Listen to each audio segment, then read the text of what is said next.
to regulate your emotion? One of the macro things here, right, is that I think a lot of people make a very unfortunate and flawed assumption about this, and they start from the position that, I'm super emotional, and then they get a whole bunch of feedback that that's not good for whatever reason. Mm-hmm. Society feeds that back to them, and then they generate this belief that, well, if I'm hyper emotional or just emotional to any degree, which we all are, myself included, and I get negative feedback about that, well, therefore the goal must be to be not emotional at all. And that's very inaccurate, right? The reality is that as human beings, we're always going to be emotional. The variable is not so much do we not feel emotions, it's to what degree do we let the emotion dictate our behavior. Okay.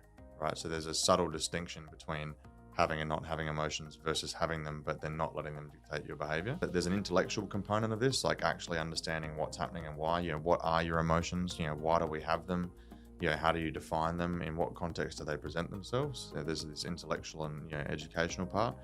And then there's a more kind of tactile, experiential component of it, which is how do you recognize that and feel that and capture it in real time. So an equivalent might be if you look at a sport athlete, Michael Jordan is always a great example. He's not even really he's unconsciously competent. He's so good that he's never really thinking about much. It's kind of just happening. The opposite of the spectrum is unconsciously incompetent. So most people are completely unaware that their emotions are taking control. So this is a skill acquisition process, no different to playing a sport. And a lot of people will conventionally say, well, we study for the intellectual component. Maybe for the more tactile, experiential part, maybe we meditate, maybe we reflect and we journal. Maybe we have a coach that we talk to sort of break down these reflections. So there's a lot of practice involved with doing that, and a lot of people unfortunately want to simplify it to don't have emotions, which in my opinion is probably, if we come back to the leadership perspective, leading with no emotions is fundamentally flawed, in my opinion, in the sense that you need to be able to make decisions from a commercial perspective without your emotions interfering, but everyone that you're leading has emotions. And by virtue of that, you must be able to understand them, and to understand them, you must be able to understand yourself. Therefore, you must be emotionally driven. So it's a little counterintuitive, but a lot of people get lost in the oversimplification, right? They have a low fidelity view. Yeah. So staying within the spectrum of what an emotion should be, right? You don't go over that line, you don't go below that line, you stay in what is a Goldilocks zone, I guess. And well, you even think about it this way, right? To the example you use is that there's a stimulus, and then there's the response, and then in between the two there's this space which we call choice, right?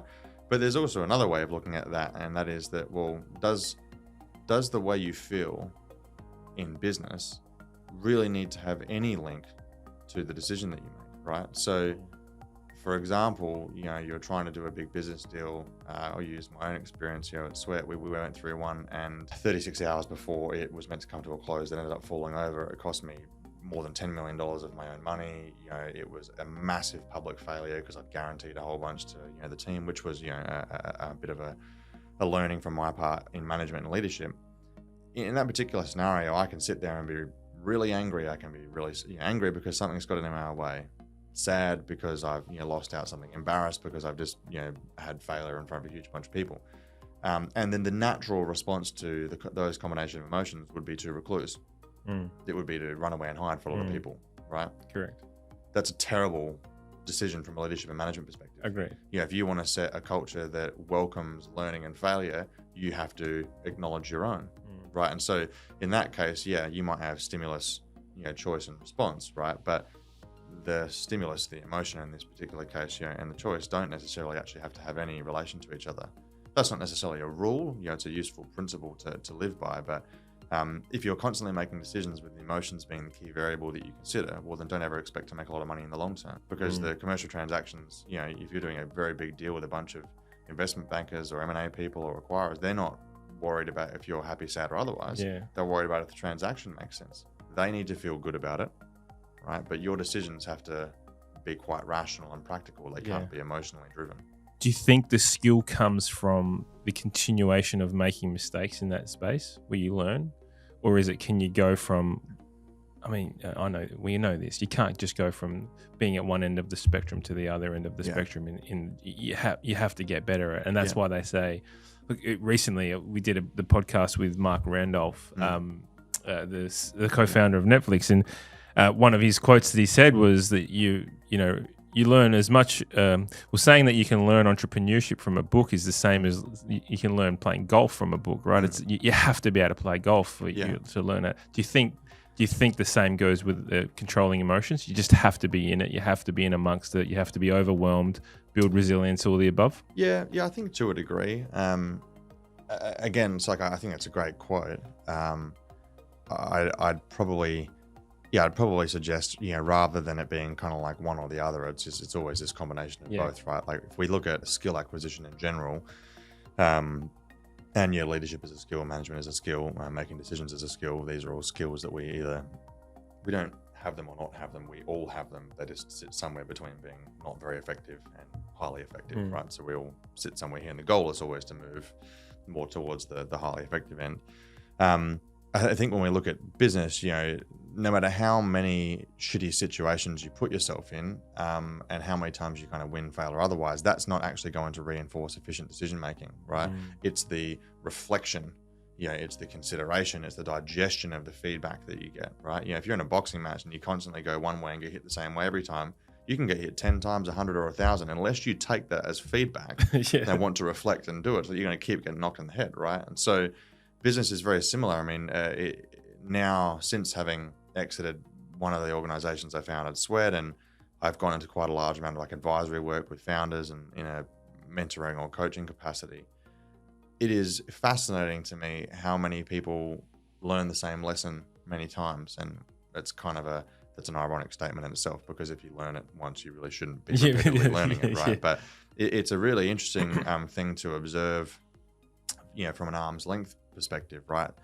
That in that case, people's emotions and ego are blocking them from learning, right? So yes, you have to have the intellectual component, read how to play golf or watch how to play golf, then go try play some golf, then reflect on the feedback that you're getting from the sport itself, your body, the results, people watching you, whatever, digest the feedback. It's just data, right? And again, that sounds a little mechanical, and people sometimes find those sorts of like words confronting. It's like every day that you're at work, you win, lose, or otherwise.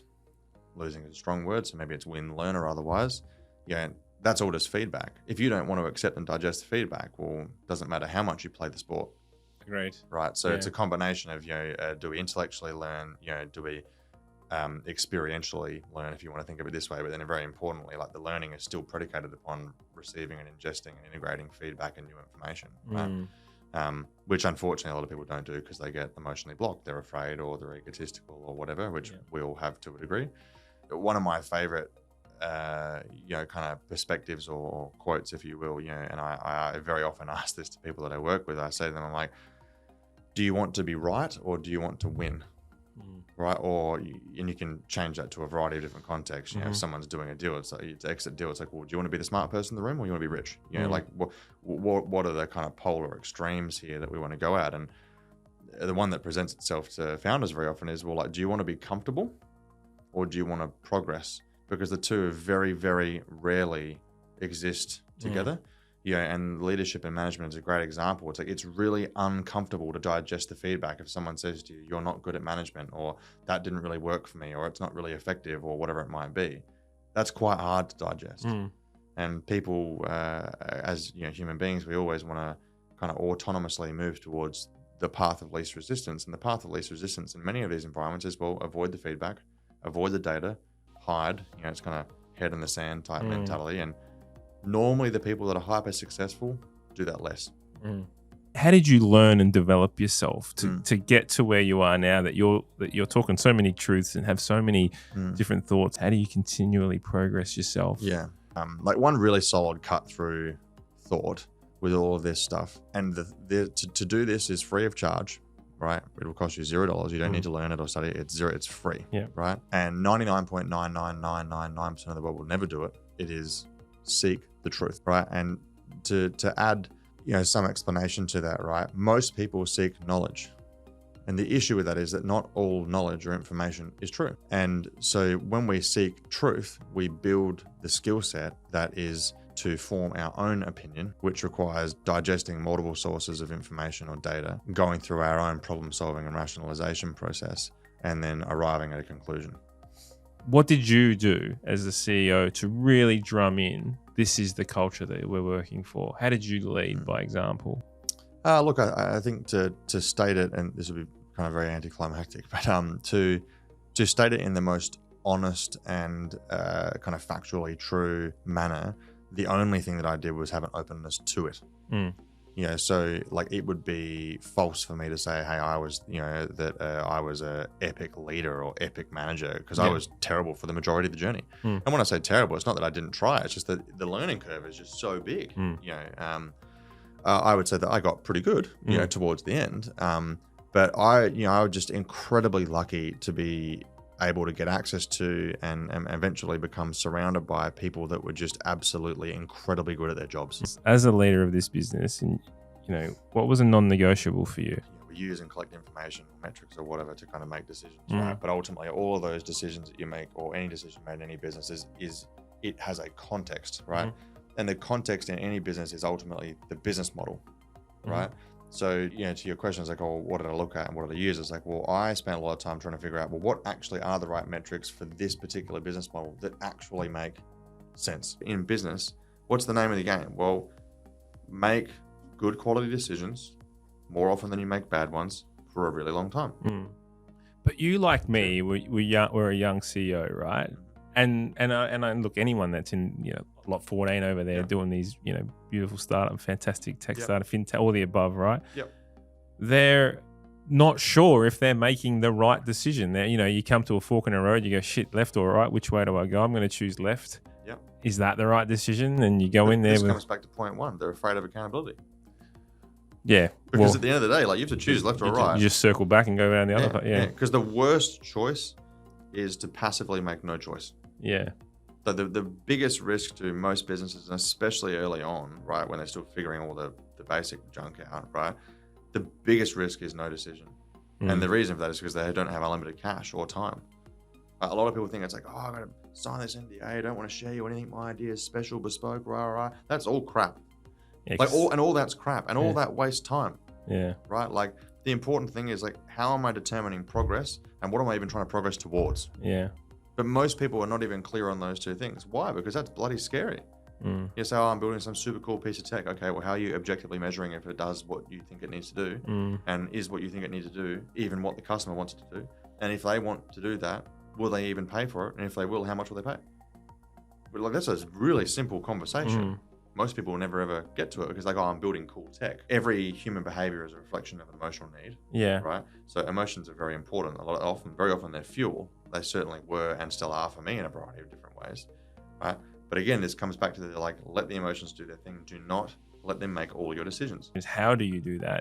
Do you think it's based on the type of person and their upbringing? And there's a lot of variables here, right? But absolutely. If you one of the biggest things that I learned about trying to improve decision making is, if you're really having a tough time making a decision, write it all down. Because when you write it down, and this shock horror, what does writing it down do? Well, it makes us accountable to our thoughts. Because they're real. A lot of the time when people are trying to make decisions in their mind, on the fly, and ones that they, for whatever reason, find challenging, right? Doing it exclusively internally, right, is a wonderful way to avoid accountability. When you write it down, you are now accountable. It's like, well, shit, yeah, actually, I do think that. And, and you start to get a bit of a reflection of reality. And a lot of the time with these things, an exercise I would do is I'd write it down, leave it for a day, not think about it, come back, review it again, see if I would change anything, leave it another day, come back, and then I would make my decision. Because you get a bit of fresh perspective. And also when it's written down, you no longer need to think about it. Why? Because you go, oh, yep, I've already written all that down. Because it's a physical object now. Yeah. And so, like, as by virtue of that, it's great for clearing your mind. You can review your thoughts the same way that you would review a piece of copywriting, or review a contract, or review financials. You can review it and analyze it, and you effectively then become almost a third person in your first person. Thank you so much for your time, Tobi. It's been amazing having you on. Thanks for hosting.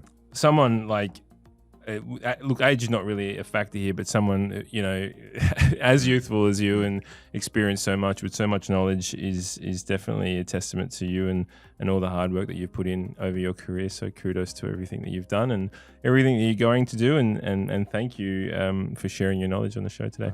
Thanks for having me, mate. Really appreciate the time and questions. Beautiful. Thanks, guys. We'll catch you next time. Thanks for listening to the podcast all. You can check out the show notes if there was anything of interest to you and find out more about us at SynergyIQ.com.au. I am going to ask though, if you did like the podcast, it would absolutely mean the world to me if you could subscribe, rate and review. And if you didn't like it, that's all right too. There's no need to do anything. Take care, guys. All the best.